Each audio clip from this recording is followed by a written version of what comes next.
नमस्कार, मैं हूं आपके साथ आयुषी ओझा। 20 मिनट 20 खबर में आपका स्वागत है। इस बुलेटिन में हम आपको प्रदेश से लेकर देश के अलग अलग हिस्सों की खबर दिखाएंगे। साथ ही आपको ये भी बताएंगे कि दुनिया भर में क्या कुछ चल रहा है। तो चलिए शुरू करते हैं 20 मिनट में 20 खबरों का सिलसिला। सबसे पहले खबर अपने प्रदेश राजस्थान की। भरतपुर में कोरोना के मामले लगातार बढ़ते जा रहे हैं, लेकिन फिर भी लोगों की लापरवाही थमने का नाम नहीं ले रही है। और थमे भी कैसे? जनप्रतिनिधि ही जब कोरोना गाइडलाइंस की जमकर धज्जियां उड़ाने लगे तो आम आदमी की कौन बात करे। बयाना विधायक अमर सिंह जाटव का एक वीडियो सोशल मीडिया पर वायरल हो रहा है, जिसमें वो बगैर मास्क के नजर आ रहे हैं और सैकड़ों लोगों की उपस्थिति में स्वागत सम्मान कार्यक्रम में भाग लेने के लिए पहुंचे हैं, जहां ज्यादातर लोग बिना मास्क और सोशल डिस्टेंसिंग की धज्जियां उड़ाते हुए नजर आ रहे हैं। वायरल वीडियो रविवार का बताया जा रहा है। विधानसभा क्षेत्र के गांव पुरा हर हाल में लोगों ने विधायक का स्वागत कार्यक्रम रखा था, जिस कार्यक्रम में विधायक शामिल हुए थे। ऐसे में सवाल खड़े होते हैं कि जब सरकार के ही विधायक कोरोना गाइडलाइंस की धज्जियां उड़ाएंगे तो फिर आम जनता से क्या उम्मीद की जा सकती है। कोरोना के बढ़ते आंकड़े लोगों को डरा रहे हैं। बढ़ते संक्रमण पर लगाम लगाने के लिए राज्य सरकार ने पूरे प्रदेश में वीकेंड कर्फ्यू लगाया है। इसके बावजूद कई लोग अपनी आदत से बाज नहीं आ रहे, जिन्हें सबक बेहद सिखाना जरूरी हो गया है। तस्वीरें बांसवाड़ा की है, जहां बेवजह घूम रहे लोगों पर पुलिस लगातार कार्रवाई कर रही है, उन्हें क्वारंटाइन सेंटर भेज रही है। शहर के अलग अलग जगहों पर कोतवाली पुलिस ने 22 लोगों को पकड़कर उन्हें नया बस स्टैंड स्थित क्वारंटाइन सेंटर भेज दिया। बताते चले, नया बस स्टैंड के निकट स्थित रैन बसेरा क्वारंटाइन सेंटर बनाया गया है। ये लोग शहर में बेवजह घूम रहे थे। पुलिस जब इन लापरवाह लोगों को क्वारंटाइन सेंटर लाई तो कुछ लोग पुलिस वालों के सामने हाथ जोड़ने लगे और कुछ पैर छूकर माफी मांगने लगे। बिना वजह से सड़कों पर घूमते हुए करीब 22 लोगों को अभी संस्थागत क्वारंटाइन कराया गया है। तो बार बार समझाइश के बावजूद भी ये लोग आज वीकेंड कर्फ्यू का उल्लंघन कर रहे थे और बिना वजह बिना मास्क लगाए इधर उधर सड़कों पर बिना कारण से घूम रहे हुए पाए गए। तो इनको संस्थागत क्वारंटाइन कराया गया है। इसमें अग्रिम कार्रवाई एसडीएम साहब और उनके द्वारा की जाएगी। पर्यावरण का रखे ध्यान तभी बनेगा देश महान, और वृक्ष है इस पर्यावरण के आभूषण, इनसे होता दूर प्रदूषण। वृक्षारोपण की इसी अहमियत को बताने निकली बाड़मेर की बेटी अपनी मंजिल पर पहुंच गई। पर्यावरण के प्रति जागरूकता फैलाने के मकसद से भारत भ्रमण पर बाइक से निकली नीतू चोपड़ा ने दिल्ली पहुंचकर अपनी यात्रा खत्म कर ली। दिल्ली में केंद्रीय कैबिनेट और जल मंत्री गजेंद्र सिंह शेखावत समापन कार्यक्रम में मौजूद रहे। नीतू ने बताया कि 12 जनवरी युवा दिवस पर यात्रा खत्म होनी थी, लेकिन एक्सीडेंट में बाइक खराब होने की वजह से 2 दिन की देर हो गई। नीतू ने 20,000 से ज्यादा किलोमीटर फॉर यूथ युवा जागेगा तभी तो देश बचेगा की थीम को लेकर यात्रा की है। इस दौरान शेखावत ने कहा कि ये बेटी प्रधानमंत्री की संकल्पना सशक्त युवा और महिला सशक्तिकरण का बेमिसाल उदाहरण है। नीतू राजस्थान के बाड़मेर की रहने वाली है।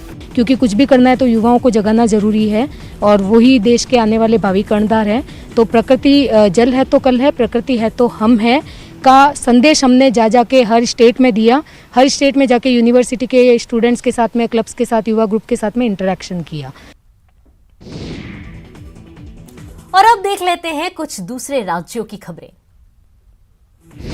भारतीय संगीत की लय थम गई, सुर मौन हो गए, भाव शून्य हो गए। कत्थक के सरताज पंडित बिरजू महाराज जी नहीं रहे। पद्म विभूषण से सम्मानित 83 साल के बिरजू महाराज ने रविवार और सोमवार की दरमियानी रात दिल्ली के साकेत हॉस्पिटल में अंतिम सांसें ली। पिछले 1 महीने से बिरजू महाराज का इलाज चल रहा था। बीती रात करीब 12:30 बजे उन्हें सांस लेने में तकलीफ हुई, जिसके बाद उन्हें अस्पताल में एडमिट कराया गया, लेकिन उनकी जान नहीं बचाई जा सकी। लखनऊ घराने से ताल्लुक रखने वाले बिरजू महाराज का जन्म 4 फरवरी 1938 को लखनऊ में हुआ था। इनका असली नाम पंडित ब्रजमोहन मिश्र था। ये कथक नर्तक होने के साथ साथ शास्त्रीय गायक भी थे। बिरजू महाराज को 1983 में पद्म विभूषण से सम्मानित किया गया था। इसके साथ ही इन्हें संगीत नाटक अकादमी पुरस्कार और कालिदास सम्मान भी मिला था। काशी हिंदू विश्वविद्यालय और खैरागढ़ विश्वविद्यालय ने बिरजू महाराज को डॉक्टरेट की मानद उपाधि दी थी। बिरजू महाराज को 2012 में विश्व रूपम फिल्म में नृत्य निर्देशन के लिए राष्ट्रीय फिल्म पुरस्कार से सम्मानित किया गया था। इसके अलावा इन्हें 2016 में बाजीराव मस्तानी के मोहे रंग दो लाल गाने की कोरियोग्राफी के लिए फिल्म फेयर पुरस्कार भी मिला था। तीसरी लहर के बीच लोगों की भारी भीड़ में शामिल लोग न सोशल डिस्टेंसिंग का पालन कर रहे और न मास्क लगाने की जहमत उठा रहे हैं, वो भी तब जब कोरोना के बढ़ते आंकड़े डरा रहे हैं। हैरान परेशान करने वाली ये तस्वीरें उत्तर प्रदेश के उन्नाव से आई है। जी हाँ, उन्नाव में खुद को बसपा प्रत्याशी बताने वाले देवेंद्र सिंह ने कोविड नियमों को तार करते हुए बिना मास्क के भीड़ जुटाकर जनसंपर्क किया और अपने समर्थकों के साथ गलियों में जुलूस निकाला। शुक्लागंज के प्रेम नगर अंबेडकर पार्क में जनसभा को भी संबोधित किया। इतना सब होता रहा और उन्नाव प्रशासन अनजान बना रहा। यहाँ शक्ति प्रदर्शन के लिए आचार संहिता की धज्जियां उड़ाई गई, कोरोना प्रोटोकॉल को तार किया गया। आपको बता दें कि उन्नाव की सदर सीट से बसपा से दावेदारी कर रहे देवेंद्र सिंह ने बिना अनुमति भीड़ जुटा ली और बिना मास्क के भीड़ जुटाकर जनसंपर्क किया। इन तस्वीरों को देखकर साफ कहा जा सकता है कि उन्नाव जिला प्रशासन प्रत्याशियों के जुलूस पर रोक लगाने में पूरी तरह नाकाम साबित हो रहा है। वैक्सीन लगवाओ, टी शर्ट पाओ। उत्तर प्रदेश के मेरठ में वैक्सीनेशन को प्रमोट करने के लिए यहाँ के कमिश्नर ने एक अनोखी पहल शुरू की है। कोरोना के खिलाफ टीकाकरण करवाने वाले युवाओं को अब वैक्सीन के साथ टी शर्ट उपहार में दी जाएगी। वैक्सीनेशन के लिए आने वाले युवाओं को स्लोगन वाली टी शर्ट दी जाएगी। मेरठ मंडल के सभी 6 जिलों में यह अभियान चलाया जाएगा। ऐसा करने के पीछे बड़ा कारण जल्द से जल्द युवाओं को 100% वैक्सीनेटेड करना है। वैक्सीनेशन के बदले टी शर्ट का यह अभियान शुरुआत में मेरठ मंडल के 6 में से 2 जिलों में चलेगा। पहले फेज में मेरठ और बुलंदशहर में यह प्रयास किया जाएगा। पहले फेज में लकी ड्रॉ निकालकर टी शर्ट बांटी जाएगी। बाद में हर वैक्सीन लगवाने वाले युवा को टी शर्ट दी जाएगी। मैंने बिल्कुल अभी वैक्सीन लगवा लिया और सब बच्चों को मैं यही कहूँगी that they should go for it and they should not have any confusion in their mind. तो ये जो कदम उठाया है सरकार ने, मोदी जी ने, ये बहुत बड़ा कदम और बहुत अच्छा कदम है, जिससे खासकर बच्चे ही नहीं, पेरेंट्स भी और हम जिस तरीके से लगे हुए हैं सारे हेल्थ वर्कर्स, वो भी बहुत खुश हैं और सेटिस्फाइड हैं। उम्मीदों का टीका महामारी के पंजे से तो बचाता ही है, असाध्य बीमारियों से भी छुटकारा दिलाता है। कुछ ऐसा ही हुआ पिटरवार के इस शख्स के साथ, जिनका नाम है दुलारचंद मुंडा। 4 साल पहले सड़क हादसे ने उनकी जिंदगी ही बदल दी। न पांव पर खड़े हो पाते थे, न जबान साथ देती थी। तब से खाट पर जिंदगी की जंग लड़ रहे थे। तभी चमत्कार हुआ। स्थानीय आंगनबाड़ी सेविका ने घर पर ही उन्हें कोविशील्ड का पहला टीका क्या लगाया। अगले ही दिन बेजान शरीर में जैसे जान सी आ गई। रीढ़ की बीमारी ठीक हो गई तो जबान भी कैंची सी चलने लगी। पूरा तो कुछ न बोलवा नहीं पा रही अपना हमें कुछ इतने। जब से 6 तारीख के ले लियो सुबह, तब से तीन बदन भी तीन फुर्ती आवे लगल। खुशी है माने कैसन खुशी है? से चले लागन बेस बुझा है। अच्छा, पहले कैसन रहा हलो? पहले धीरे दुख में रही अथी से। पौष पूर्णिमा के स्नान के अवसर पर धर्म नगरी में ठंड और कोरोना का खासा असर देखने को मिला। जहां हजारों की संख्या में श्रद्धालुओं की भीड़ लगी रहती थी, वहां चंद लोग ही देखने को मिले। जी हां, ये नजारा है वाराणसी के 80 घाट का, जहां चंद लोग ही भागीरथी में स्नान करते नजर आए। पुरोहितों की चौकियां सुनसान पड़ी थी, न मंत्रों की गूंज सुनाई दे रही थी और न ही हर हर महादेव के जयकारे गूंज रहे थे। जबकि तस्वीरें पौष पूर्णिमा के दिन की हैं। इस दिन काशी से प्रयागराज तक गंगा किनारे श्रद्धालुओं की संख्या लाखों में होती है, लेकिन काशी के घाट सुनसान पड़े हैं। पहले तो हजारों की भीड़ थी और अभी तो कोरोना के चलते एकदम भीड़ है ही नहीं है घाट पर। ऐसा क्यों कर? और ठंड भी है, इसके कारण मतलब जनता आ नहीं रही है। और पहले बहुत भीड़ लगता था, लेकिन अब भीड़ एकदम नहीं है। अगले बार आया था तो हजारों संख्या में दिख रहे थे, और अभी तो लॉकडाउन की वजह से, कोरोना की वजह से भीड़ ही नहीं है। ऐसा नजारा सिर्फ 80 घाट का ही नहीं, बल्कि सभी घाटों का रहा।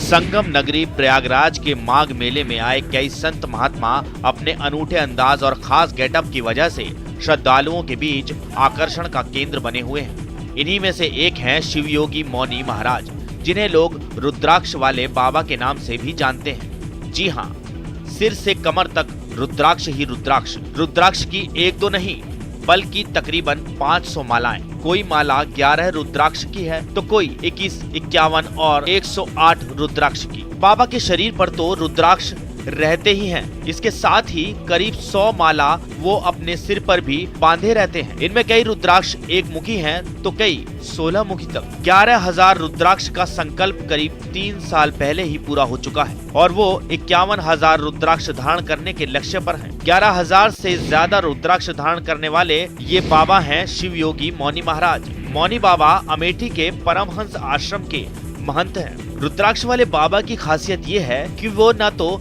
खरीदे हुए रुद्राक्ष पहनते हैं और ना ही किसी से मांगते हैं। वो सिर्फ वही रुद्राक्ष पहनते हैं जो किसी संत या महापुरुष द्वारा उन्हें भेंट किए जाते हैं। उनके भक्त भी उनकी कठिन साधना को देखकर हैरत में पड़ जाते हैं। रुद्राक्ष वाले मौनी महाराज मेले में जहाँ भी जाते हैं वहाँ भीड़ से घिर जाते हैं। दाने दाने पर लिखा है खाने वाले का नाम। इस कहावत को सामाजिक संस्था रोटी बैंक के लोग सही में चरितार्थ कर रहे हैं। हर दिन 100 से अधिक जरूरतमंदों को भोजन देकर मानवता की अनूठी मिसाल पेश कर रहे हैं। कभी कभी जरूरतमंदों की संख्या 2 से 500 तक भी हो जाती है, फिर भी सभी को भोजन दिया जाता है। तस्वीरें हिमाचल प्रदेश के नाहन की है। दशमेश सेवा सोसाइटी और रोटी बैंक के अध्यक्ष सरबजीत सिंह के मुताबिक इस महीने 60 परिवारों को राशन वितरित करने का लक्ष्य रखा गया है, जिसके तहत नाहन में करीब 40 परिवारों को महीने भर का राशन उपलब्ध कराया गया, जबकि 20 परिवारों को राशन उनके घर तक पहुंचाया जाएगा। रोटी बैंक का मुख्य मकसद जरूरतमंदों को 2 वक्त की रोटी मुहैया कराना है। भी कोरोना को देखते हुए घर घर जाके राशन देने का फैसला किया गया जी। दशमेश रोटी बैंक की वरिष्ठ सदस्य सतेंद्र कौर ने बताया कि रोटी बैंक से प्रेरित होकर उन्होंने एक और मुहिम चलाई है, जिसके तहत सर्दी के मौसम में जरूरतमंदों को गर्म कपड़े उपलब्ध करवाए जाएंगे।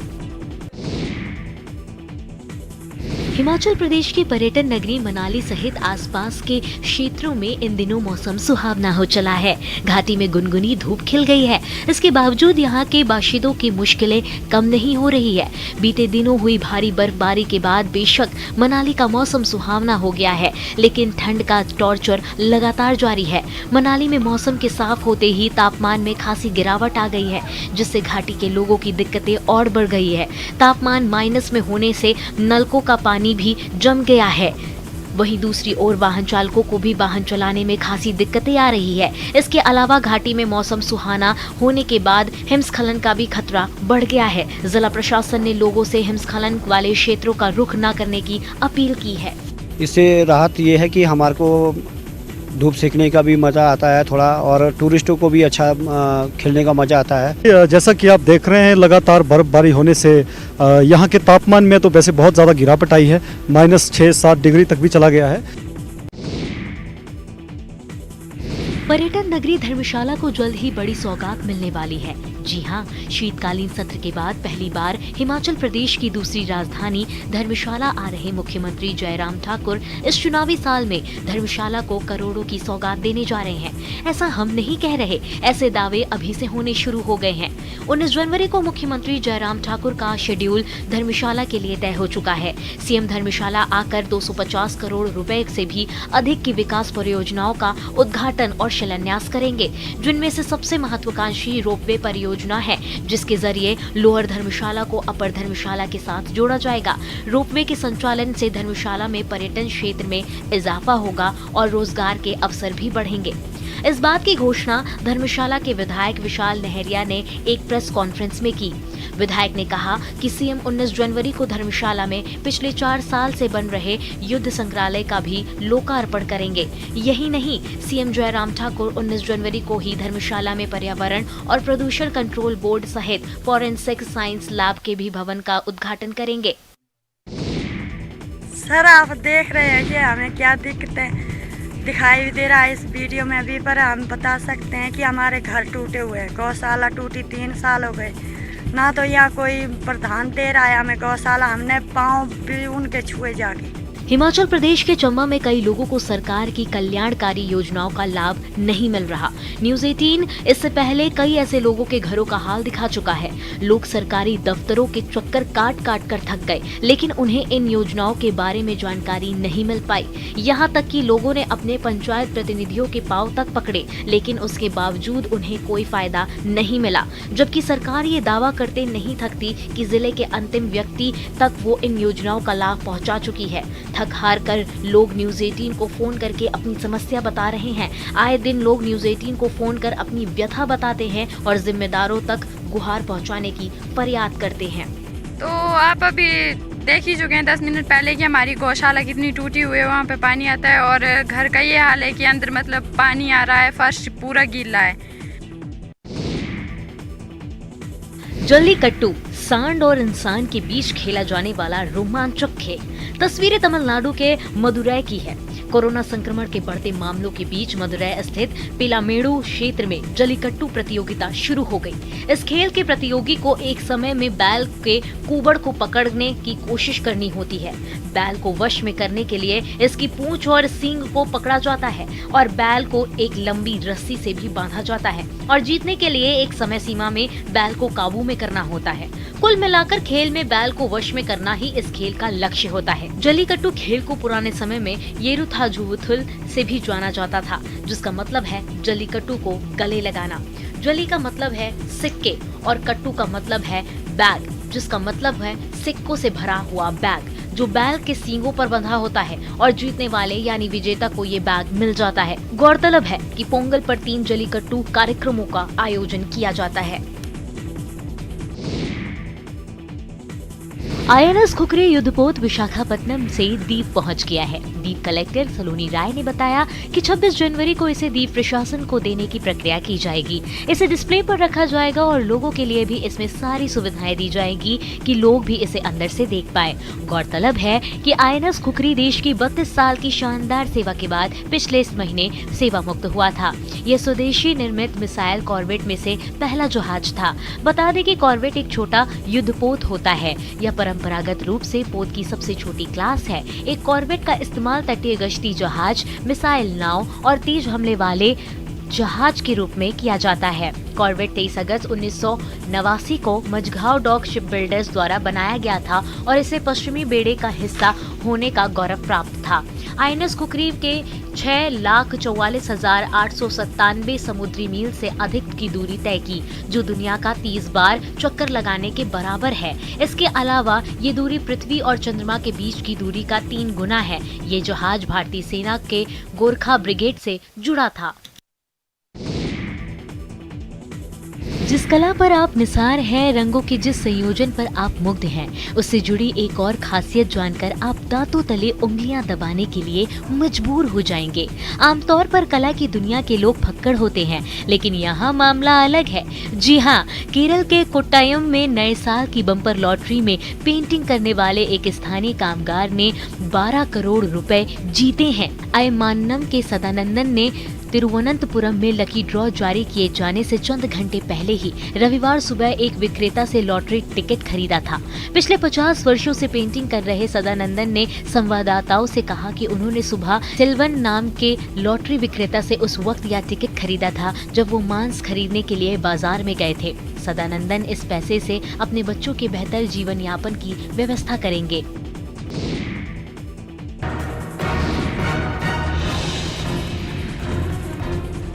चूल्हे पर चढ़ते ही चावल के सफेद दाने पककर लिबलिबे हो गए। हाथों से छुआ तो चिपटे होने लगे। थोड़ा और दबाया तो उन दानों का कचूमर ही निकल गया। मोतियों से इन दानों का अपनी आंखों के सामने ये हाल देखकर परतापुर के ग्रामीण के तो होश उड़ गए। किसी के समझ में नहीं आ रहा था कि सफेद सफेद चावल चूल्हे पर उबलते ही आखिर गलकर पिघलने क्यों लगे। तो कैसे मालूम हुआ कि इसमें प्लास्टिक का चावल है? सर, हम बना रहे थे खाना बनाने के लिए चावल, तो उसमें बिछने लगा तो हमको दांत दर्द हो रहे तो एकदम चिपटा हो गया, तो उसलिए देखे कि प्लास्टिक है। हैरान परेशान ग्रामीण मिलावटी चावल की पोटली लेकर परतापुर गांव के उस पीडीएस डीलर के पास पहुंचे, जिससे उन्हें अनाज से भरा ये बोरा थमाया गया था। तो ग्रामीणों की शिकायतें सुनकर पीडीएस डीलर ने सारा ठिकरा एसएफसी के मत्थे ही फोड़ दिया। चावल में कुछ फेंटे हुआ है, प्लास्टिक है कि क्या है चावल, अब समझ में नहीं आता है। लेकिन हम तो बोरा सील बोरा खोल रहे हैं, उसमें निकल रहा है।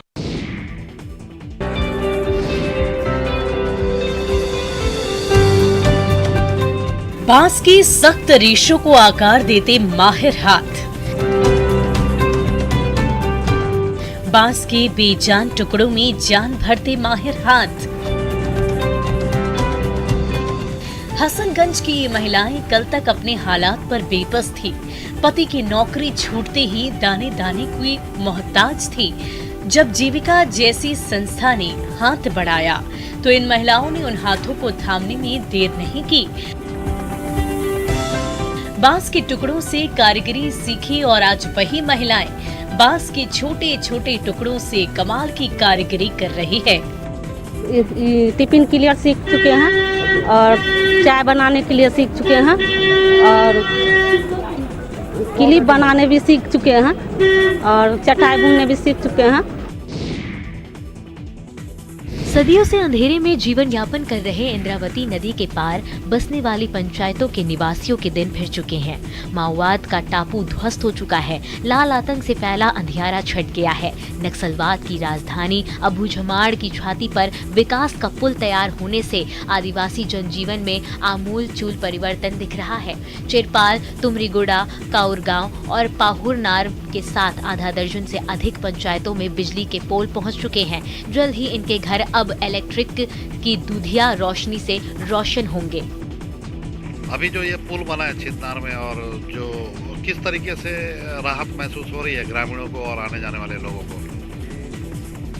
अच्छा सुविधा मिल गया आवागमन के लिए। पहले तो बहुत दिक्कत जाती थी। पहले कैसे करते थे? पहले नाव से या डोंगी से।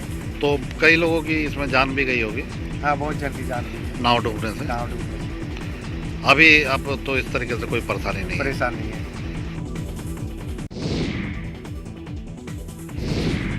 देश की सरहदों से दूर अपने घरों में हम महफूज चैन के साथ सोते हैं तो सिर्फ इसलिए क्योंकि सरहद पर कोई हमारे लिए जाग रहा होता है।